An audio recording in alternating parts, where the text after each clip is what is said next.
Good afternoon बच्चों, आ गए।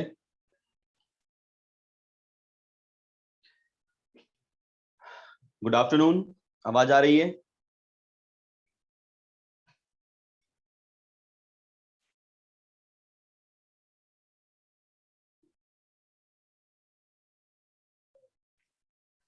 Good afternoon बेटा।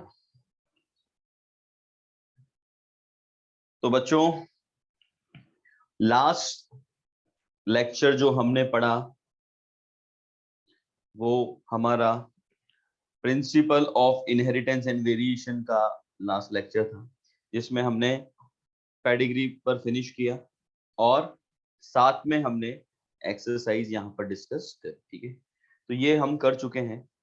अब वैसे जो हमारा नेक्स्ट टॉपिक है वो होना चाहिए यहाँ पर मॉलिक्यूलर। ठीक है, मॉलिक्यूलर हमें स्टार्ट करना था, बट हमने यहाँ पर मॉलिक्यूलर स्टार्ट नहीं किया क्योंकि आपके दिवाली वेकेशंस आ रहे हैं। तो आपकी जो कंटिन्यूटी बनी हुई है वो यहाँ पर ब्रेक ना हो, इसीलिए हमने ऐसा किया है। तो हम जो हमारे 2-3 दिन बचे हैं दिवाली वेकेशंस के, तो उसको देखते हुए हमने एक स्मॉल टॉपिक यहाँ पर लिया है, माइक्रोब्स इन ह्यूमन वेलफेयर। ठीक है, तो हम इसको स्टार्ट करेंगे और दिवाली की वैकेशन से पहले इसको फिनिश करके, ताकि जब आप दिवाली वैकेशन से आएंगे तो फिर वहां पर हम उसके बाद मॉलिक्यूलर वाला पार्ट स्टार्ट करेंगे। ओके बेटा, 2 to 7 आपके हॉलीडेज हैं गौरव। ओके, शिवम आप अपना नेटवर्क चेक करें एक बार, क्योंकि बाकी को आवाज आ रही है। ओके, एक बार शिवम वापस से रिफ्रेश करके देखें।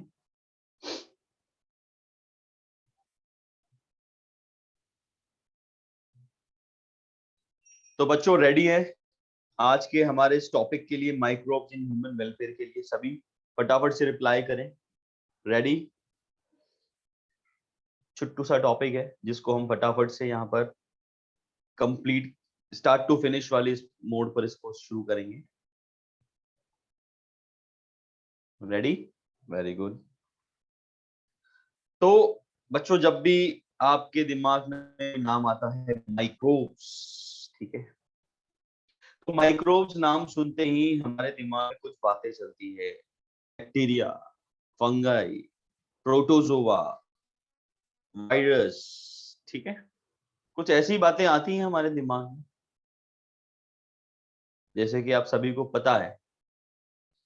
और जब भी हमारे दिमाग में ये बातें आती हैं बैक्टीरिया वायरस की, तो हमारे दिमाग में सबसे पहली बात आती है डिजीज, कि जब भी बैक्टीरिया वायरसेस वगैरह आएंगे हमको डिजीज देंगे, ऐसी कुछ बात आती है। और अब तो हमने डिजीज पढ़ भी रखा है, और डिजीज पढ़ने वालों की तो दिमाग में पहली बात वैसे ही डिजीज आएगी।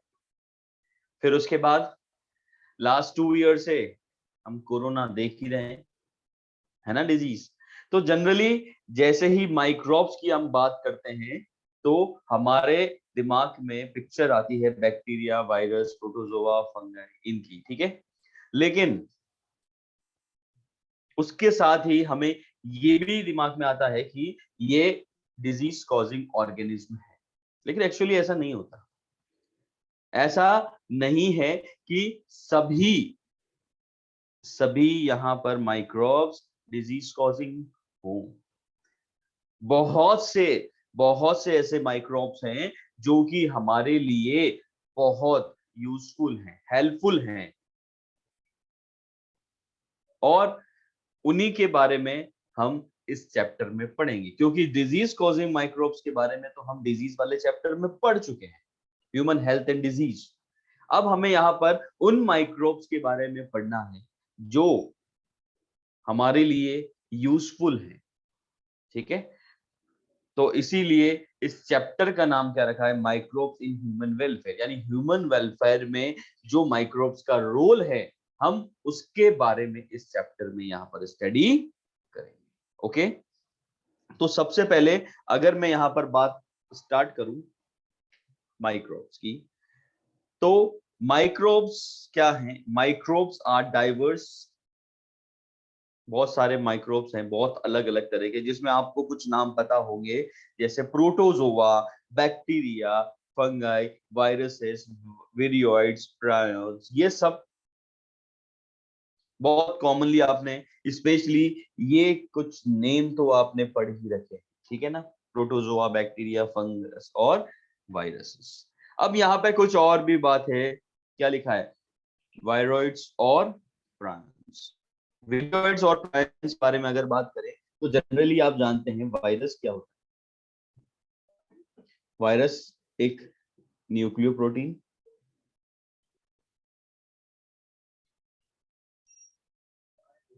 इवोल्यूशन में भी हमने बात करी थी, यानी कि इसमें क्या होता है, न्यूक्लिक एसिड और प्रोटीन, ठीक है। अगर मैं यहाँ पर वायरॉइड्स की बात करूं, विरियोइड्स की बात करूं, तो यहाँ पर विरियोइड्स यहाँ पर क्या होते हैं, यह एक आरएनए, इन्फेक्शियस आरएनए बोल सकते हैं, या फिर small circular single stranded molecule of infectious RNA.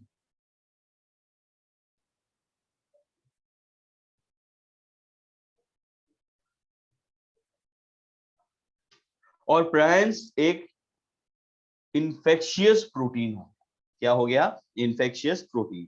तो वायरस जनरली क्या होता है, प्लांट डिजीज कॉज करते हैं, ठीक है। वायरस एक तरह से इन्फेक्शियस आरएनए होते हैं जो कि रेस्पॉन्सिबल होते हैं फॉर प्लांट डिजीज। और प्रायन्स जनरली इन्फेक्शियस डिजीज है जो कि हमारे न्यूरल जो सेल्स होती हैं उनको ये अफेक्ट करते हैं, मेनली अफेक्ट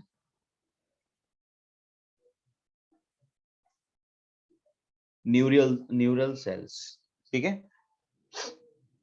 प्रायन्स एक इन्फेक्शियस प्रोटीन होते हैं जिनकी फोल्डिंग, जनरली हम बात करते हैं प्रोटीन की फोल्डिंग जो होती है, याद करो जब बायोमोलिक्यूल्स में आपने पढ़ा था, primary, secondary, tertiary, quaternary structures, तो वहां पर कुछ प्रोटीन्स की फोल्डिंग्स हो रही थी, तो यहाँ पर अबनॉर्मल फोल्डिंग हो जाने की वजह से ये बन जाते हैं प्रायन्स।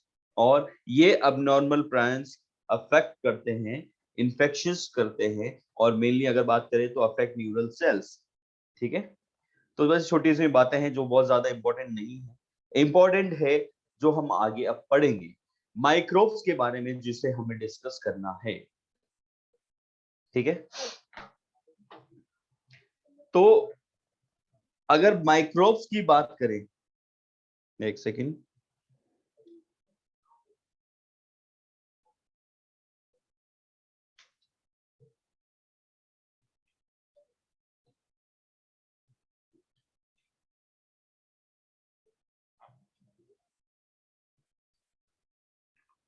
अगर माइक्रोब्स की मैं बात करूं तो माइक्रोब्स सभी जगह होते हैं, जैसे आप जानते हैं, मेनली सभी जगह आपको माइक्रोब्स नजर आएंगे। हाँ, अगर कोई स्टरलाइज कंडीशन है, ऑटोक्लेव जो करते हैं हम, स्पेशली मेडिकल इंस्ट्रूमेंट्स वगैरह को, ठीक है, लैब के इंस्ट्रूमेंट्स को, तो ऐसी जगहों को छोड़कर हम बाकी बोलेंगे माइक्रोब्स आर प्रेजेंट एवरीवेयर, चाहे वो सॉइल हो, वाटर हो, या फिर एयर, जमीन में, हवा में, पानी में, सभी जगह पर हमको माइक्रोब्स मिलते हैं, ये है सब जगह प्रेजेंट होते हैं, वो बात अलग है, दिखते नहीं, क्यों? माइक्रो ऑर्गेनिज्म है ना, तो इतनी आसानी से नहीं दिखेंगे, ठीक है। उसके बाद अब अगर हम बात करें माइक्रोब्स जो कि एक डिजीज कॉजिंग ऑर्गेनिज्म होते हैं जनरली, जैसे हम जानते हैं, ये हमारे किस काम आएंगे? तो सबसे पहली बात, ये हमारे लिए हाउस होल्ड प्रोडक्ट्स के लिए में काम आते हैं। क्या कोई बता सकता है यहाँ पर हाउस होल्ड प्रोडक्ट्स में क्या नाम आता है? डेली काम आने वाली चीज में से एक है ये हमारे, लगभग रोज हम इसको देखते हैं या घर पे बनाते हैं। क्या बनता है? बिल्कुल सही जवाब, सभी को पता है, कर्ड, यानी दही, है ना। दही यहाँ पर एक तरह से किसकी वजह से बन रहा है? एक लैक्टोबैसिलस की वजह से बन रहा है, ठीक है ना। कर्ड, ये हाउस होल्ड प्रोडक्ट्स हैं, ब्रेड हो सकती है, चीज हो सकता है। अगर हम इसको बोले तो ये माइक्रोब्स यहाँ पर हमारे घर पर डेली के हाउस होल्ड वर्क्स में भी हमारे हेल्प करते हैं, ठीक है। उसके बाद अगर मैं बात करूं bio fertilisers, next bio fertilisers, आपको पता है पहले भी आप पढ़ चुके हैं कि केमिकल फर्टिलाइजर्स का ज्यादा यूज करने की वजह से कहीं ना कहीं हमारी हेल्थ को और सॉइल की हेल्थ को, दोनों को ही नुकसान हो रहा है। इसीलिए अब इन माइक्रोब्स को एज अ बायो फर्टिलाइजर्स भी यूज किया जाता है, जिससे सॉइल का नाइट्रोजन पोटेशियम कंटेंट मेंटेन रह सके, ठीक है। तो इसलिए भी इसको यूज किया जाता है, जिसको हम पढ़ेंगे। उसके अलावा bio control agents, bio control मतलब कंट्रोल, यानी भी कंट्रोल कर सकते हैं, जैसे एंटीबायोटिक। आपको पता है एंटीबायोटिक, एंटीबायोटिक क्या करेगी, अदर बैक्टीरिया को ग्रो नहीं, यानी इंफेक्शियस बैक्टीरिया को ग्रो नहीं करने देगी, ठीक है ना। तो ये हो गया बायो कंट्रोल एजेंट्स। माइक्रोब्स की बात करें तो बायोगैस, आप लोगों को पता होगा बायोगैस किससे बनती है, किससे बनती है बायोगैस, बताएं फटाफट। काउडंग, बिल्कुल। और वहां पर जो माइक्रोब्स होते हैं उनको क्या बोलते हैं,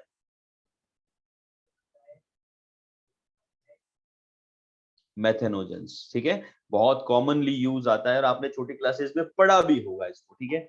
उसके बाद हम बात करते हैं सीवेज ट्रीटमेंट, यानी जो हमारा गंदा पॉल्यूटेड वाटर है उसको साफ करना, उसमें से इंप्यूरिटीज को निकालना, ये सीवेज ट्रीटमेंट में भी हम इसको यूज करते हैं। और finally industrial products, industrial products में हम इसको यूज कर सकते हैं, और उसमें मेनली अल्कोहल प्रोडक्शन हो गया।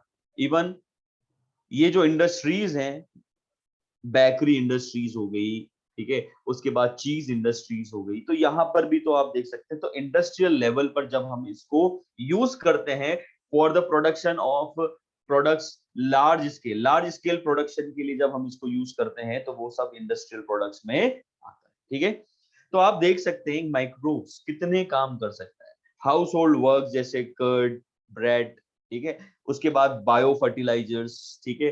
Next bio control agents like antibiotics, biogas production, methanogens की हेल्प से, सीवेज ट्रीटमेंट और इंडस्ट्रियल प्रोडक्ट्स, यानी कि यहाँ पर अल्कोहल इंडस्ट्री वगैरह ये सब आती है, ठीक है। तो हमने देखा माइक्रोब्स क्या क्या कर सकता है। अब ये तो हुई इस एक तरह से ब्रीफ डिस्क्रिप्शन, इंट्रोडक्शन पार्ट, ठीक है। नेक्स्ट अगर हम शुरू करें अब फर्स्ट वन बाय वन, तो सबसे पहले हाउस होल्ड प्रोडक्ट्स में हमें ये कैसे यूज आते हैं, तो microbes in house hold products, ठीक है बच्चों। तो सबसे पहले जैसे कि आप लोगों ने खुद ने ही बोला, क्या होता है, कर्ड, ठीक है ना। सभी ने, रोज हम दही खाते हैं, ठीक है, रोज नहीं भी खाते तो भी हमारे घर में दही बहुत इजीली मम्मी ऐसे ही बना देती है ना। हमें लगता है इसमें क्या क्या मुश्किल की बात है, बहुत आसान है ना? लेकिन एक्चुअल में ऐसा नहीं। दही जमाने के लिए भी पहले दूध को एक पर्टिकुलर टेम्परेचर पर गर्म करना, और फिर उसमें सही अमाउंट में क्या बोल डालते हैं उसमें, कोई बोलता है उसको खट्टा दही, कोई बोलता है जावन, जैसे हमारे यहाँ तो जावन बोला जाता है, ठीक है। तो जावन डालते हैं, और इंग्लिश में बात करें तो इनोकुलम डालते हैं, ठीक है, इनोकुलम। तो ये सब यहाँ पर हम बात करें तो कर्ड माइक्रो ऑर्गेनिज्म, किस माइक्रो ऑर्गेनिज्म की वजह से, यहाँ पर लैक्टिक एसिड बैक्टीरिया, LAB यानी लैक्टिक एसिड बैक्टीरिया, यहाँ पर क्या होता है, माइक्रो ऑर्गेनिज्म है जो कि रेस्पॉन्सिबल है मिल्क से कर्ड बनाने में, ठीक है। और लैक्टोबैसिलस, जनरली हम जो वर्ड यूज करते हैं लैक्टोबैसिलस एक कॉमन टर्म यूज कर लेते हैं, और it grow in milk and convert it to curd, यानी कि यहाँ पर ये जो लैक्टोबैसिलस है ये मिल्क को कोगुलेट कर देता है और पार्शियली डाइजेस्ट कर देता है। क्या करता है, कोगुलेट कर देता है और पार्शियली डाइजेस्ट कर देता है, और इसको कन्वर्ट कर देता है कर्ड में, दही में यहाँ पर चेंज कर देता है, जिसके कारण की दही जम जाए। तो आप देख सकते हैं दही का पार्शियली डाइजेशन तो यहीं पर हो गया कर्ड फॉर्मेशन में, और इसीलिए दही खाने से हमें फायदा होता है, हमारे पेट के लिए भी अच्छा होता है क्योंकि इसका ऑलरेडी पार्शियल डाइजेशन हो चुका है। तो मिल्क से जल्दी डाइजेस्ट होने वाली चीज है यहाँ पर कर्ड। उसके बाद सिग्निफिकेंस, अगर आप बात करें कि सिग्निफिकेंस क्या है कर्ड का, तो कर्ड में विटामिन बी 12 बहुत अच्छी मात्रा में होता है। It improves it nutritional quantity by increasing vitamin B 12। यहाँ पर विटामिन बी 12 यहाँ पर बढ़ जाता है। और आप जानते हैं कि विटामिन बी 12 अगर किसी की बॉडी में भी अगर विटामिन बी 12 की डेफिशिएंसी होती है तो उससे एक अनीमिया होता है। कौन सा अनीमिया होता है बच्चों, फटाफट से बताएं, कौन सा अनीमिया होता है? फटाफट रिप्लाई करें, कौन सा अनीमिया?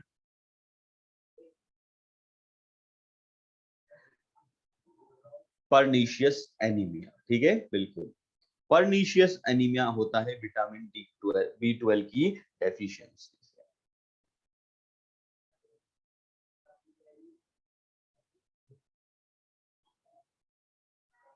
अभी आप डाइजेशन वाले चैप्टर में भी इसको पढ़ रहे होंगे।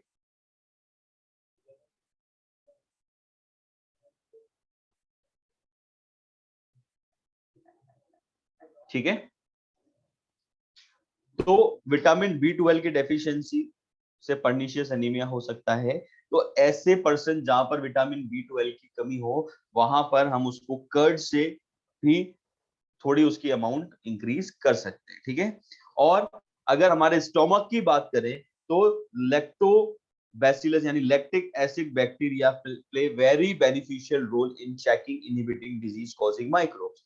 यानी कि यहाँ पर डिजीज कॉजिंग माइक्रोब जो हमारे स्टोमक में पहुंचते हैं, उनको चेक करने के लिए, उनको इनहिबिट करने में भी यह बहुत इंपॉर्टेंट रोल वहां पर प्ले करता है स्टोमक में, ठीक है।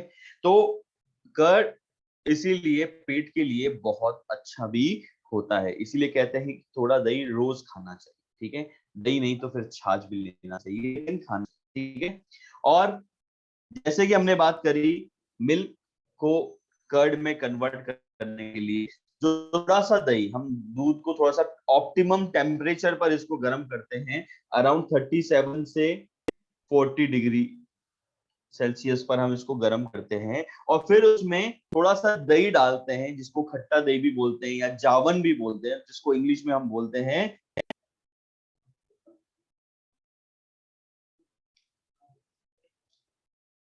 इनोकुलम, ठीक है। पता है किसी को? अभी जमाया किसी ने? दही जमाया किसी ने?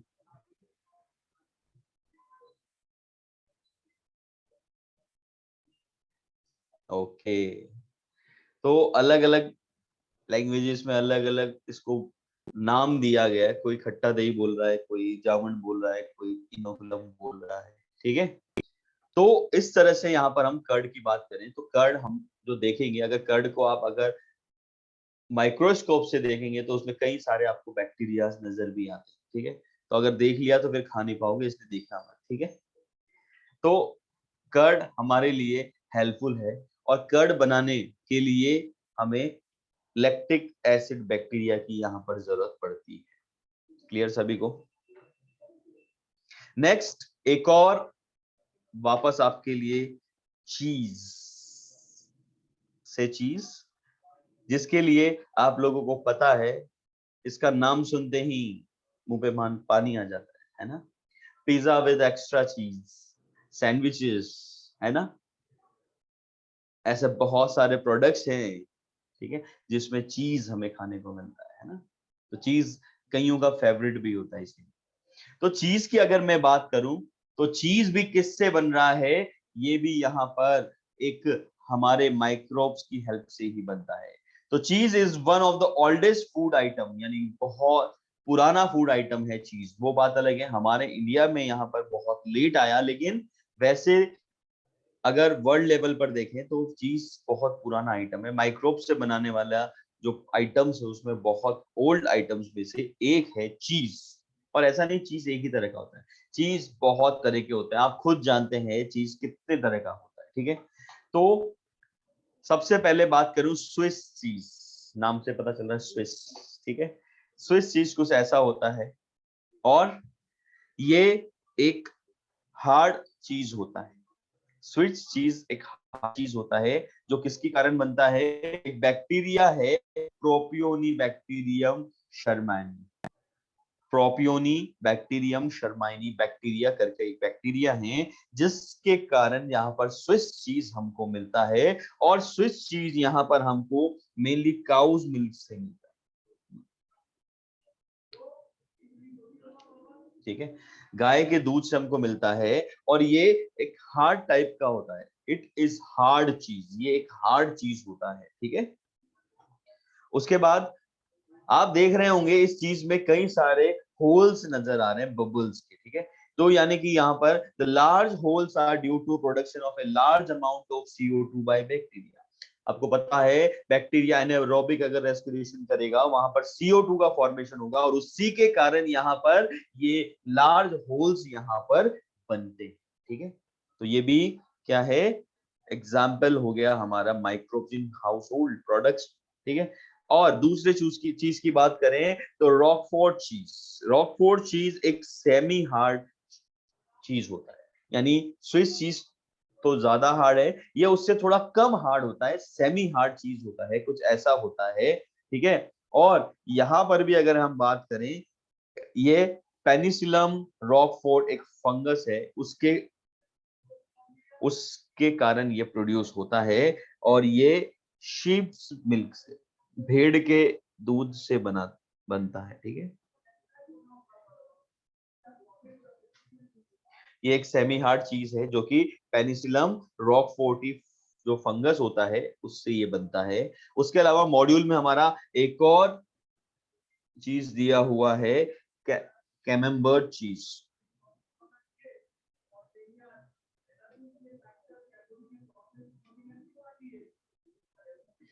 ठीक है। ये जो चीज होता है यह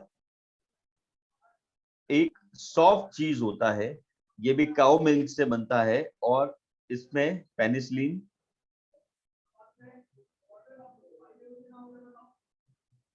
पेनिसिलम कैमेम्बर्टी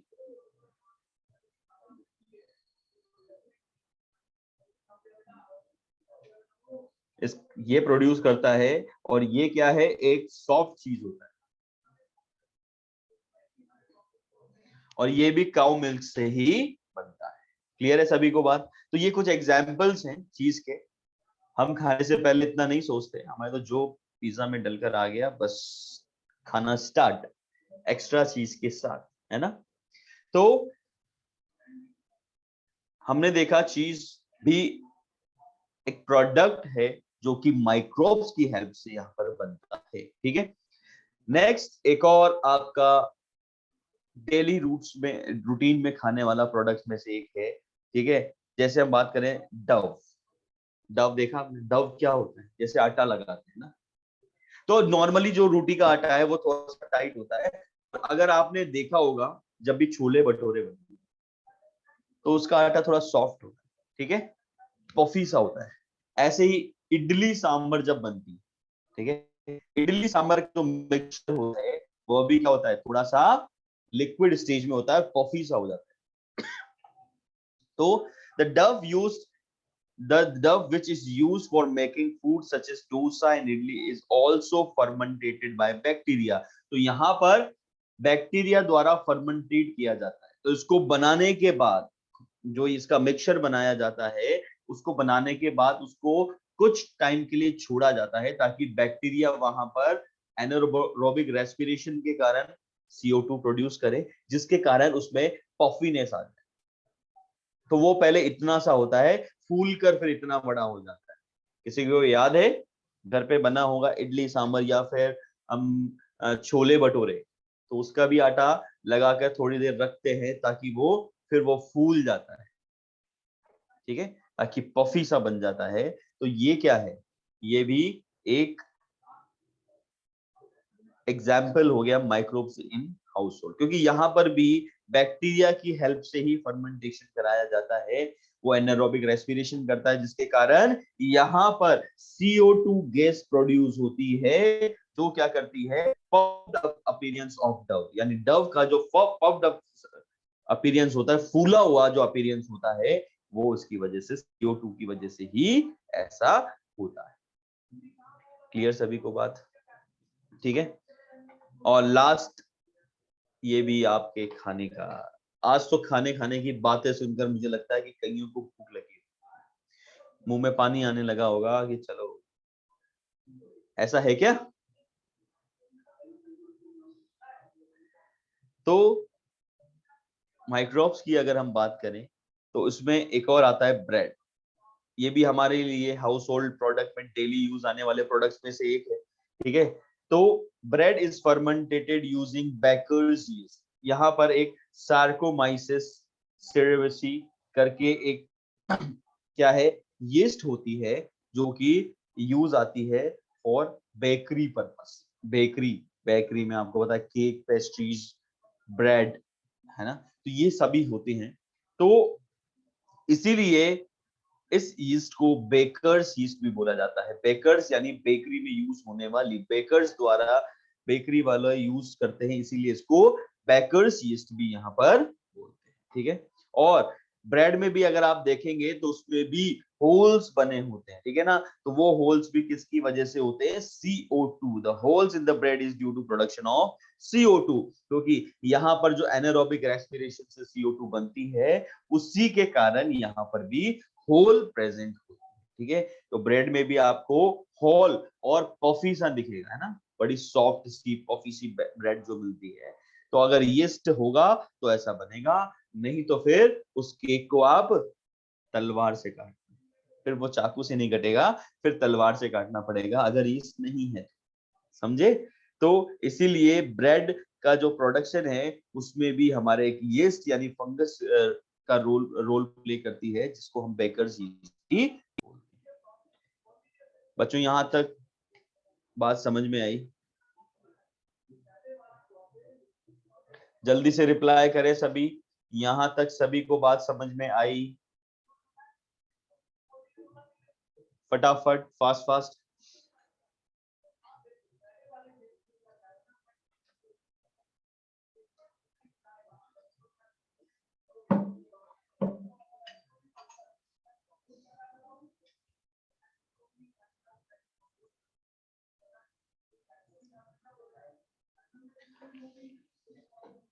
और लास्ट एक और यहाँ पर प्रोडक्ट है टॉडी। ठीक है। टॉडी एक क्या है, देख सकते हैं आप इमेजेस में। ठीक है। A traditional drink of some part of southern India is made by fermenting sap from palm. यानी पाम ट्रीज के जो सैप, पाम ट्री के जो सैप होता है, शूट से निकलता है सैप। ठीक है।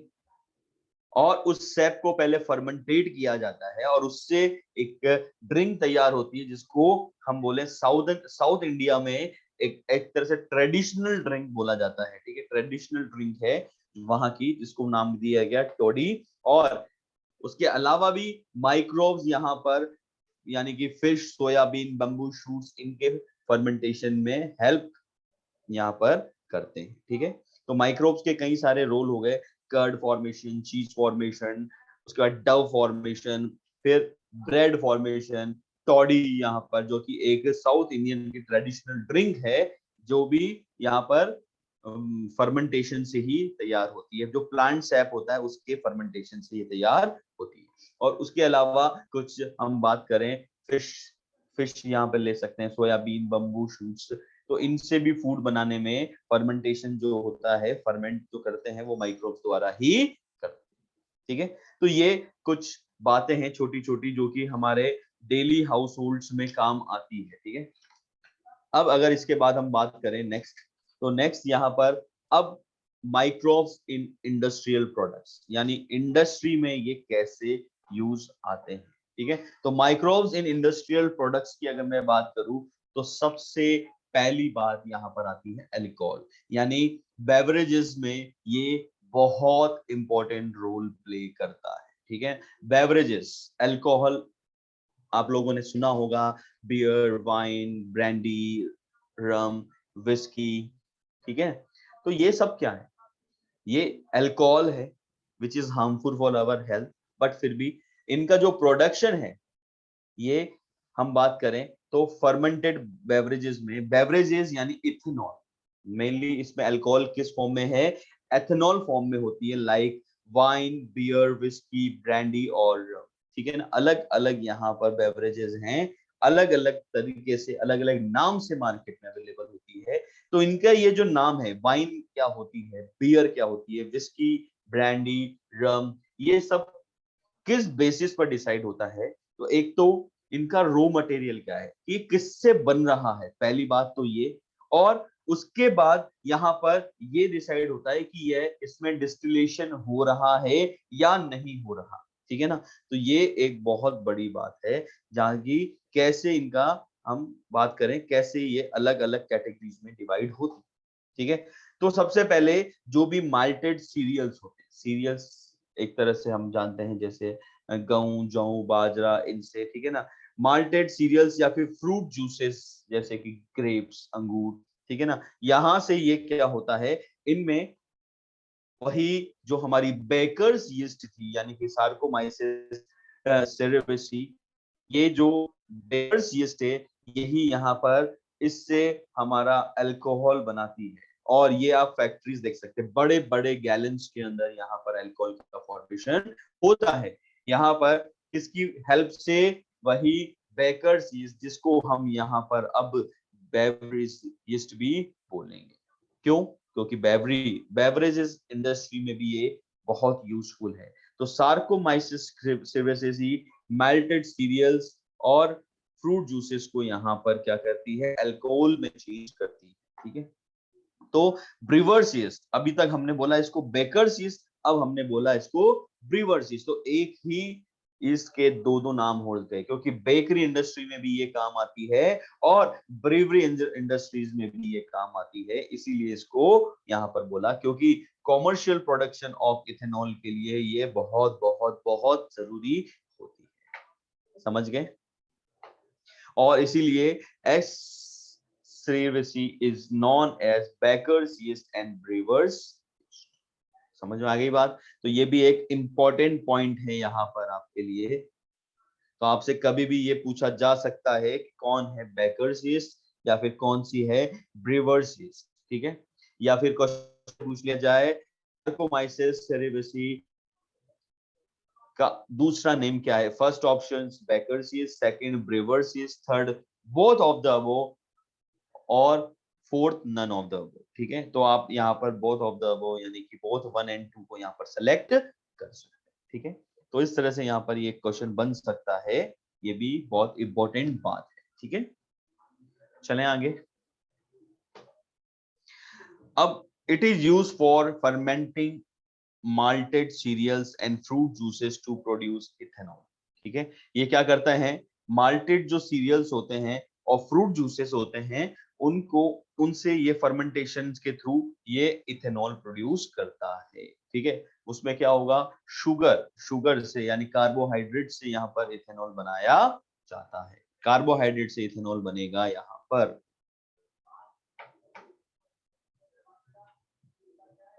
ओके। अब जैसे कि हमने बात करी, अलग अलग टाइप के यहाँ पर होते हैं।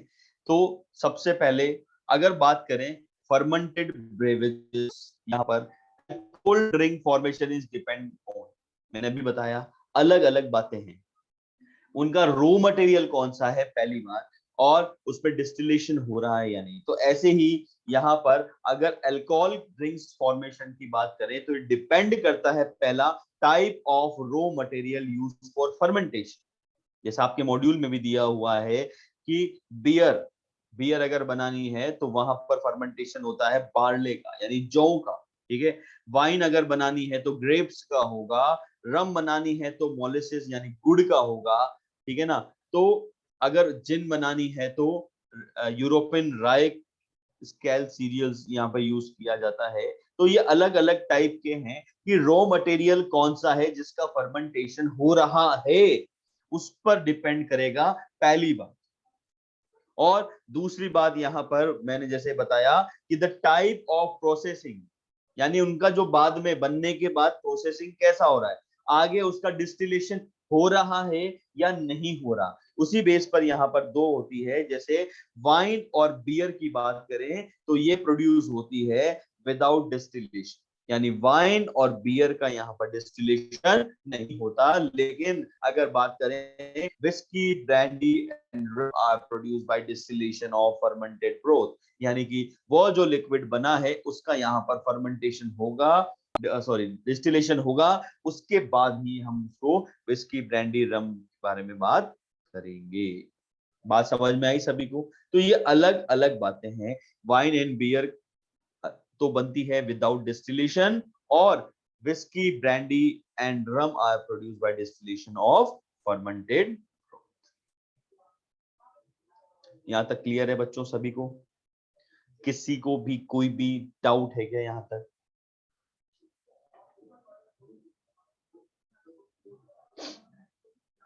बहुत छोटी छोटी कॉमन बातें हैं जो आप लोग पहले से भी जानते होंगे।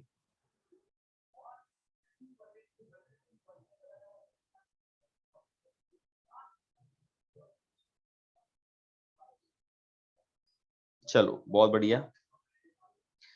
नेक्स्ट इंडस्ट्रियल प्रोडक्ट्स में हमारा आता है एंटीबायोटिक्स।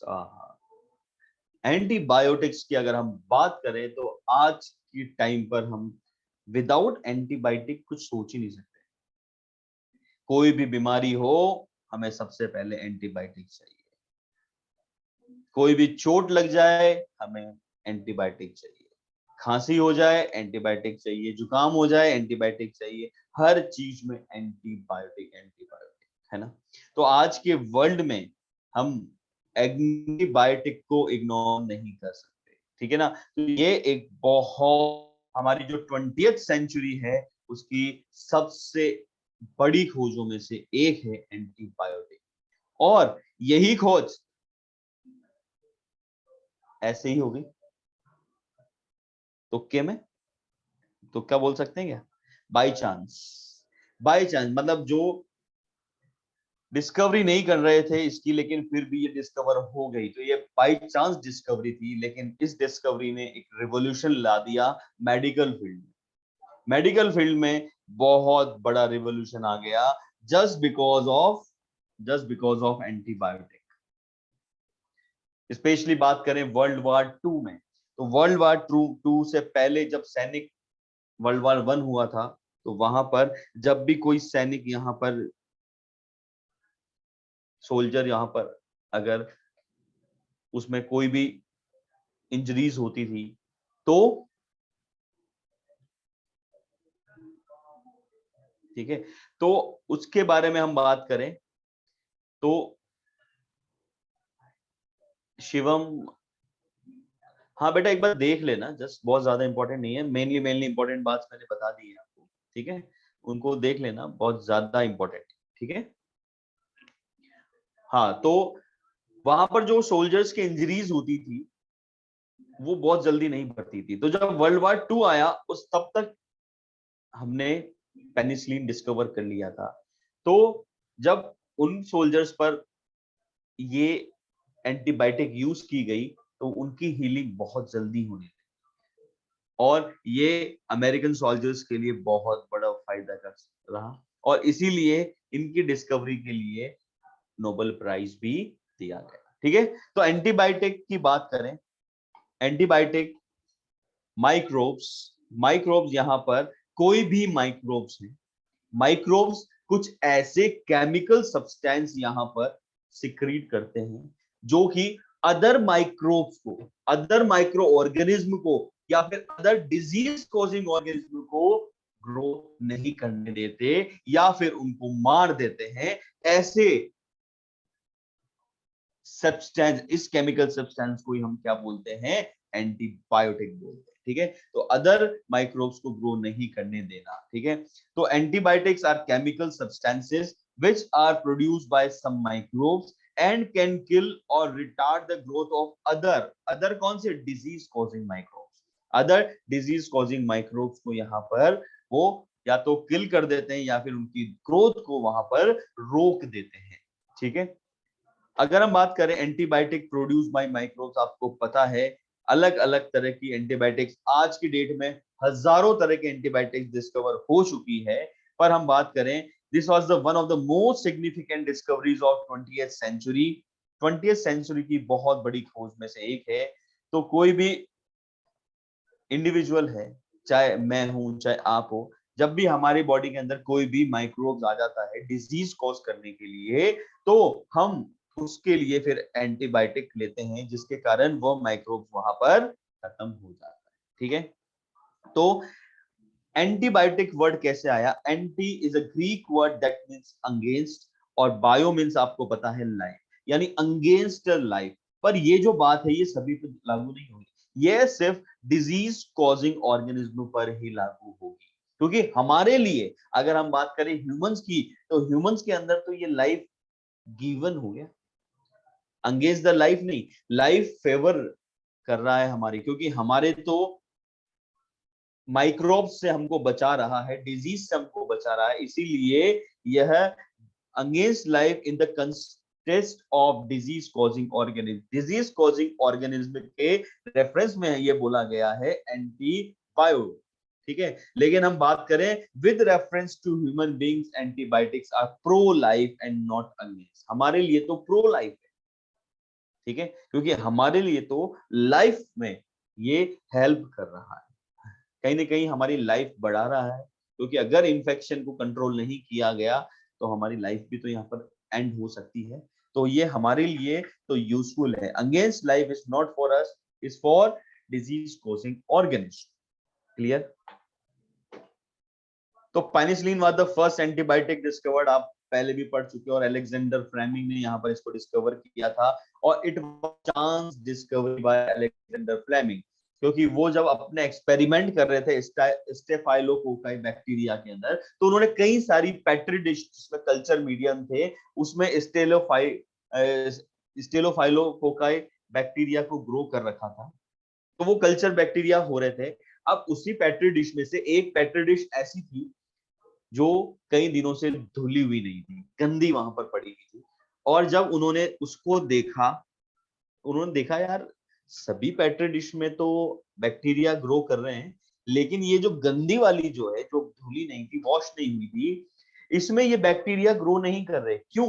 तो उन्होंने देखा उस पेट्री डिश में फंगस लगा हुआ था, मोल्ड लगा हुआ था, मोल्ड यानी फंगस, ठीक है। तो वो जो मोल्ड है वो कुछ सब्सटेंस रिलीज कर रहा है जिसके कारण से स्टेफाइलोकोकाई बैक्टीरिया वहां पर ग्रो नहीं कर रहे हैं। तो जब उन्होंने उसको एग्जामिन किया तो उनको लगा कि यार ये तो बहुत बड़ी चीज है, ये कुछ केमिकल सब्सटेंस है, और उसी को बाद में बोलना उन्होंने एंटीबायोटिक। तो while working on staphylococci bacteria once observed a fungus growing in one of his unwashed culture plate around which staphylococci could not grow, जिसके आसपास स्टेफाइलोकोकाई ग्रो नहीं कर पा रहा था, और उन्होंने ये फाउंड किया, he found that it was due to a chemical produced by fungus and he named it penicillin, क्योंकि उन्होंने उसको पेनिसिलिन नाम दिया, क्योंकि वो किससे बना था, वो जो फंगस था वो कौन सा था? Penicillium notatum. पेनिसिलम नोटेटम से हमको पहली एंटीबायोटिक मिली पेनिसिलिन, और इसीलिए उसका नाम मतलब अलेक्जेंडर फ्लेमिंग ने उसका नाम पेनिसिलिन वहां पर रख दिया। ओके, उसके बाद नेक्स्ट वापस से दो साइंटिस्ट आए, mister Ernest Chain and Howard Florey, ठीक है।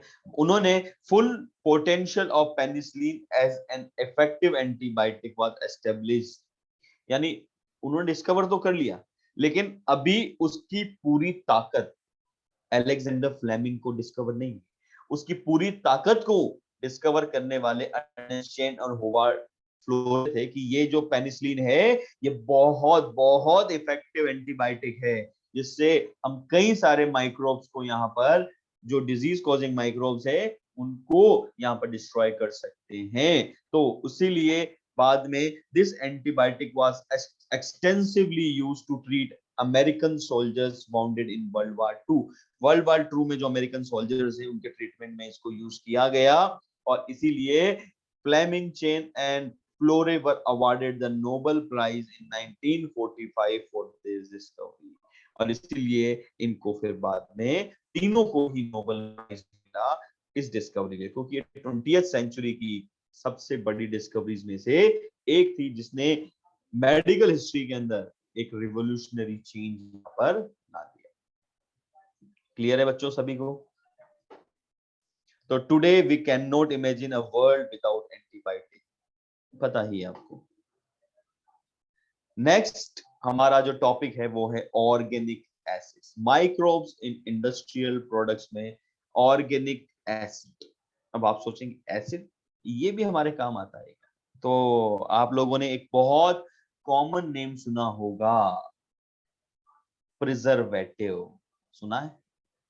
सभी ने सुना है प्रिजर्वेटिव?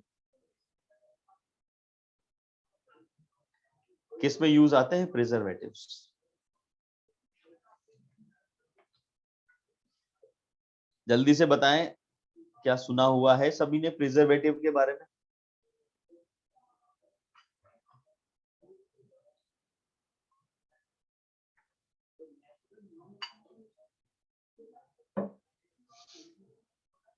है ना? जो भी हमारे पैक्ड फूड्स आते हैं मार्केट में, चाहे वो हमारे पिकल्स हो, है ना, पिकल्स, अचार आते हैं खट्टा खट्टा, सॉस आते हैं, जैम आते हैं, जो भी फूड आइटम्स हमारे स्टोर फूड आते हैं, पैक्ड फूड्स बोल सकते हैं, तो उसमें प्रिजर्वेटिव होता है ताकि वो लंबे समय तक स्टोर रहें और खराब ना हो, स्टोर रहें और खराब ना हो। तो यहाँ पर कुछ यहाँ पर प्रिजर्वेटिव्स यहाँ पर हैं, जैसे सिट्रिक एसिड, एसिटिक एसिड हो गया, लैक्टिक एसिड हो गया, बुटायरिक एसिड्स हो गए। तो सबसे पहले बात करें सिट्रिक एसिड, जो कि हमारे एक फंगस है एस्परजिलस नाइगर, ठीक है, ये एक फंगस है जिससे ये मिलता है। उसके बाद हम बात करें एसिटिक एसिड, जो कि हमें एसिटोबैक्टर एसिटाई एक बैक्टीरिया है उससे मिलेगा। फिर हम बात करें ब्यूटायरिक एसिड, जो कि क्लोस्ट्रिडियम ब्यूटाइलिकम यानी कि एक बैक्टीरिया है, इससे हमको मिलेगा। और लैक्टिक एसिड लैक्टोबैसिलस स्पिलिस, जो कि बैक्टीरिया। सबसे पहले तो this is the important chart, बहुत इंपॉर्टेंट चार्ट है, जिसमें से कई बार क्वेश्चन यहाँ पर पूछा जा चुका है, ठीक है। तो बहुत इंपॉर्टेंट है ये चार्ट, आपको याद होना ही चाहिए, कई बार इसमें से क्वेश्चन पूछा जा चुका है, ठीक है। तो सिट्रिक एसिड ही फंगस से, बाकी तीनों क्या है, बैक्टीरिया से हमको मिले। अगर सिट्रिक एसिड की बात करें तो सिट्रिक एसिड यहाँ पर सुक्रोज के फर्मेंटेशन से हमको मिलता है, ठीक है, सुक्रोज के फर्मेंटेशन से हमको मिलता है। और ये कई सारे मेडिसिन में जो फ्लेवरिंग एजेंट्स होते हैं, फ्लेवर्स होते हैं, ठीक है, प्लस कैंडीज वगैरह जो होती है, डाई वगैरह जो होती है, इंक और डाई, उसके अंदर ये प्रेजेंट होता है सिट्रिक एसिड। उसके बाद बात करें एसिडिक एसिड या विनेगर, नाम सुना होगा विनेगर,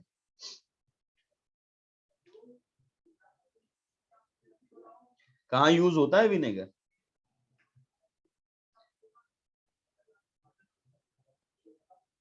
खाया विनेगर किसी ने? चाउमीन, है ना, चाउमीन में, कभी पास्ता में, और सिरका वाले प्याजेस में, वो सब होते हैं ना। तो विनेगर्स बहुत कॉमनली यूज होता है फूड इंडस्ट्री में भी। और अगर बात करें एसिडिक एसिड की, तो यहाँ पर दो स्टेज में फर्मेंटेशन होता है। पहले में तो यहाँ पर क्या होगा, यहाँ पर जो कार्बोहाइड्रेट है उससे अल्कोहल बनेगा, और फिर उसके बाद यहाँ पर जो अल्कोहल है उससे हमें क्या मिलेगा, एसिडिक एसिड मिलेगा बाय एसिटोबैक्टर एसिडाई, ठीक है। तो सबसे पहले जो यीस्ट है, यीस्ट, जैसे याद करो, जो अल्कोहल में बात करी थी हमने, कार्बोहाइड्रेट से पहले अल्कोहल मिला ईस्ट के द्वारा, और फिर उस अल्कोहल से यहाँ पर एसिटोबैक्टर एसिटाई क्या करेगा, वहां पर एसिटिक एसिड बनाएगा। तो ये 2 स्टेजेस में इसका फर्मेंटेशन होता है। उसके बाद ब्यूटायरिक एसिड जो क्लोस्ट्रिडियम ब्यूटाइलिकम बैक्टीरिया से मिलता है। और फाइनली लैक्टिक एसिड की बात करें तो लैक्टोबैसिलस स्पीशीज यानी कि लैक्टोबैसिलस वुल्गैरिस और अलग अलग यहाँ से मिलता है, जो कि हमें किसके फर्मेंटेशन से मिलता है, चाहे वो स्टार्च, गुड़, आलू, ठीक है, इनके फर्मेंटेशन से हमको लैक्टिक एसिड मिलता है। समझ में आई बात सभी को? तो ये एक इंपॉर्टेंट चार्ट है जिसको आप लोगों को ध्यान में रखना है। कई बार ठीक है, इम्पोर्टेंट है तो इसको याद रखिए। ठीक है, क्लियर है सभी को यहां तक बात?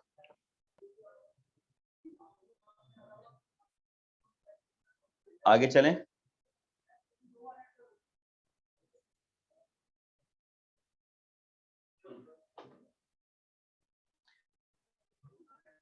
ओके, नेक्स्ट हम बात माइक्रोब्स इन इंडस्ट्रियल प्रोडक्ट्स में कुछ एंजाइम्स भी हमारे बहुत हेल्पफुल रहते हैं। जैसे कि हम यहाँ पर बात करें, पहले एंजाइम्स की बात करें, पैक्टिनेज और प्रोटीएज होता है। पैक्टिनेज और प्रोटीएज, पैक्टिनेज कोई बता सकता है क्या होता है? पैक्टिनेज और प्रोटीएज एंजाइम्स क्या करता होगा?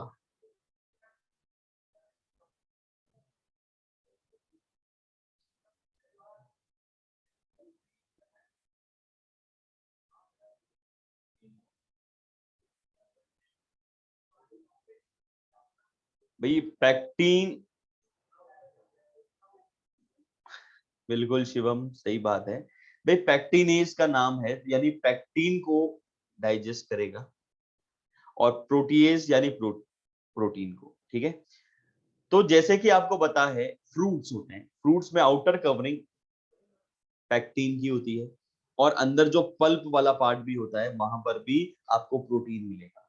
तो जब भी आपको मार्केट में आपने बॉटल्ड जूस, जैसे आप देख सकते हैं बॉटल बॉटल जो जूसेस मिलते हैं उसमें आपको कहीं भी पल्प नहीं मिलता, ठीक है ना, नॉर्मल जूसेस मिलते हैं। तो वहां पर वो क्या करते हैं, पैक्टिनेज और प्रोटीएज की हेल्प से क्लेरिफाई कर देते हैं उन जूस को, ताकि वो जो पल्प है वो पूरी तरह से डाइजेस्ट हो जाए। और जब हम उस जूस को पिए, तो जैसे आप लोगों ने पिया होगा ट्रॉपिकाना रियल फ्रूट, हाँ, कुछ पल्पी ऑरेंज तरह के पल्पी फ्रूट्स भी, जूसेस भी आते हैं, तो वहां पर ये एंजाइम यूज नहीं होता। ठीक है, तो नॉर्मली जो जूस, पैक जूस आते हैं, बॉटल जूस जो आते हैं, उसमें इन एंजाइम्स की हेल्प से उसको पूरी तरह से क्लेरिफाई कर दिया जाता है। तो ये जूस इंडस्ट्री में बहुत यूजफुल आता है। ऐसे ही एक होता है लाइपेज, लाइपेज यानी लिपिड का डाइजेशन करेगा। ठीक है, अब आप देखो लिपिड मतलब ऑयल, घी, ऐसी चीज होती है ना, फैट। तो कभी हमने खाना खाया, हमारे कपड़े पे ऑयल गिर गया, घी गिर गया, कुछ भी ऐसी चीज हो गई जिसके कारण से हमारे दाग लग गए कुछ ऐसे।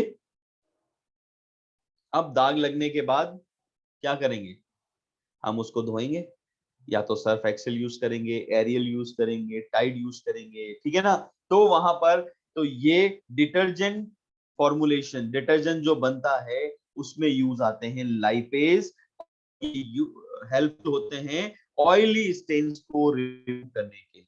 ठीक है, तो जो भी हमारे कपड़ों पे ऑयली स्टेन्स लग जाते हैं उनको यहाँ पर रिमूव करने के लिए हम क्या मतलब ये जो डिटर्जेंट की जो कंपनीज होती हैं वो डिटर्जेंट में लाइपेज का यूज यहाँ पर करती है। समझ में एक बात? तो पैक्टिनेज एंड प्रोटीएज और लाइपेज, लाइपेज यहाँ पर डिटर्जेंट में यूज आता है, पैक्टिनेज और प्रोटीएज यहाँ पर बॉटल जूस में यूज आते हैं। समझ में आया बच्चों?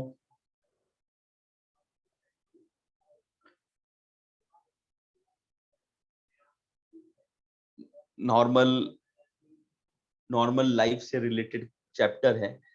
ठीक है, थोड़ा थोड़ा सा आपको इसको रीड करना है ताकि ये याद हो जाए, क्योंकि इस चैप्टर में एक और प्लस पॉइंट ये है कि छोटा सा चैप्टर है, 2 लेक्चर का चैप्टर है या 2.5 लेक्चर का चैप्टर है, और आपका क्या एक क्वेश्चन लगभग हो जाता है, क्योंकि इसमें से एक क्वेश्चन आने के चांसेस बने रहते हैं। ठीक है, बहुत बार मतलब मैक्सिमम एक क्वेश्चन आ ही जाता है इस क्वेश्चन से।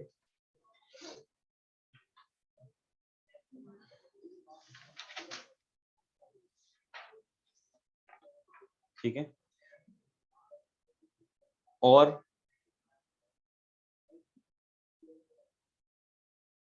एक से ज्यादा भी आ जाता है। अगर हम बात करें 2019 में 3 क्वेश्चन आए इस चैप्टर से। ठीक है, 2 बार नीट हुई थी 2019 में, एक बार 4 क्वेश्चन आए, एक बार 3 क्वेश्चन आए। ठीक है, उसके पहले 2018 में भी एक क्वेश्चन आया, 2017 में भी एक क्वेश्चन आया, 2016 में इसके 5 क्वेश्चन आ गए। तो इतना छोटा सा टॉपिक है लेकिन बहुत इंपॉर्टेंट हो जाता है। ठीक है ना, कि हमारे लिए इतना यूजफुल है कि अगर इस छोटे से टॉपिक से हमें 4 नंबर, 8 नंबर, 12 नंबर अगर मिल जाते हैं तो उसमें क्या बुराई है। ठीक है, बिल्कुल फ्री गिफ्ट है ये हमारे लिए। तो इस बात का पूरा ध्यान रखें, ऐसा नहीं कि ये छोटा सा टॉपिक है इसको छोड़ दें। ठीक है, क्योंकि एक क्वेश्चन आना तो लगभग लगभग तय है इससे। ठीक है, और एक से ज्यादा भी, मैक्सिमम 5 क्वेश्चन तक भी एक ही ईयर में 2016 में 5 क्वेश्चन आ रखे हैं, 2019 में 4 क्वेश्चन भी आ रखे हैं। तो याद रखो कितने क्वेश्चन हो गए, 20 नंबर का पेपर। और 20 नंबर आप जानते हो एक एक नंबर की वैल्यू नीट में कितनी ज्यादा होती है। तो अगर 20 नंबर की बात करें तो बहुत बहुत बहुत ज्यादा वैल्यू है। ठीक है, तो इसीलिए इस चैप्टर को बहुत अच्छे से याद रखें। ठीक है, और हर पॉइंट को अच्छे से याद रखना है, कहाँ किसका यूज आता है और किसका एग्जाम्पल क्या है, ये आपको अच्छे से याद होना ही चाहिए। ओके, आज के लिए इतना बहुत है। नेक्स्ट क्लास में हम आगे पढ़ेंगे। एक बार इसको, आज जो पढ़ा है इसको अच्छे से रिवाइज जरूर करें। ओके, चलो थैंक यू, गुड बाय, मिलते हैं नेक्स्ट क्लास में, जो कि शायद हमारी संडे को होगी। Okay, okay, thank you, bye bye.